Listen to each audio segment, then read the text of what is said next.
ಇನ್ನು ಮುಸ್ಲಿಮರು ಭಾರತೀಯ ಪ್ರಜೆಗಳೇ, ಹೀಗೆ ಮೋದಿ ಟೀಕೆಗೆ ಸಚಿವ ಕೆಎಚ್ ಮುನಿಯಪ್ಪ ತಿರುಗೇಟನ್ನ ಕೊಟ್ಟಿದ್ದಾರೆ. ಪ್ರಜಾಪ್ರಭುತ್ವದಲ್ಲಿ ಕಟ್ಟಕಡೆಯ ವ್ಯಕ್ತಿಗೂ ಸಮಾನ ಹಕ್ಕಿದೆ, ಜನಸಂಖ್ಯೆ ಆಧಾರದಲ್ಲೇ ಹಕ್ಕು ಸಿಗುತ್ತದೆ, ಎಲ್ಲ ವರ್ಗದವರಿಗೂ ಅವರ ಹಕ್ಕು ಸಿಗಬೇಕು ಅಂತ ಬೆಂಗಳೂರಿನಲ್ಲಿ ಟಿವಿ9ಗೆ ಸಚಿವ ಕೆಎಚ್ ಮುನಿಯಪ್ಪ ಹೇಳಿಕೆಯನ್ನ ಕೊಟ್ಟಿದ್ದಾರೆ.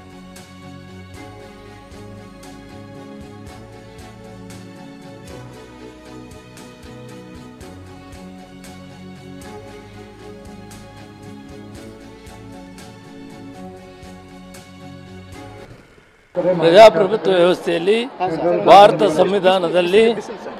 ಭಾರತದ ಸಂವಿಧಾನದಲ್ಲಿ ಕಟ್ಟಕಡೆಯ ಪ್ರಜೆಗೂ ಕೂಡ ಸಮಾನವಾದ ಹಕ್ಕಿರುವಾಗ ಮುಸಲ್ಮಾನರು ಈ ಭಾರತದ ಪ್ರಜೆಗಳಿದ್ದಾರೆ, ಅವರ ಜನಸಂಖ್ಯೆ ಆಧಾರವಾಗಿ ಅವರಿಗೆ ಸೌಲಭ್ಯ ಏನು ಸಿಗಬೇಕು ಅಂದಾಗ ಯಾವುದೇ ವರ್ಗಕ್ಕೂ ಅನ್ಯಾಯ ಆಗುವಂಥದ್ದು ಇರಲ್ಲ. ಅದೆಲ್ಲ ರಾಜಕೀಯವಾಗಿ ಬಳಸ್ತಾ ಇದ್ದಾರೆ. ಪ್ರತಿ ಸಂವಿಧಾನದಲ್ಲಿ ಪ್ರತಿ ಸಮಾಜ ಯಾರೇ ಇರಲಿ ಅವರೆಲ್ಲರಿಗೂ ಕೂಡ ಸಂವಾದ ಅವಕಾಶ ಇರ್ತದೆ. ಇದು ರಾಜಕೀಯ ಪ್ರೇರಣೆ ಆಗಬಾರದು. ಅದು ಹಕ್ಕು, ಅದು ಅವ್ರಿಗೆ ಕೊಡಬೇಕಾಗ್ತದೆ, ಕೊಟ್ಟಿದ್ದಾರೆ.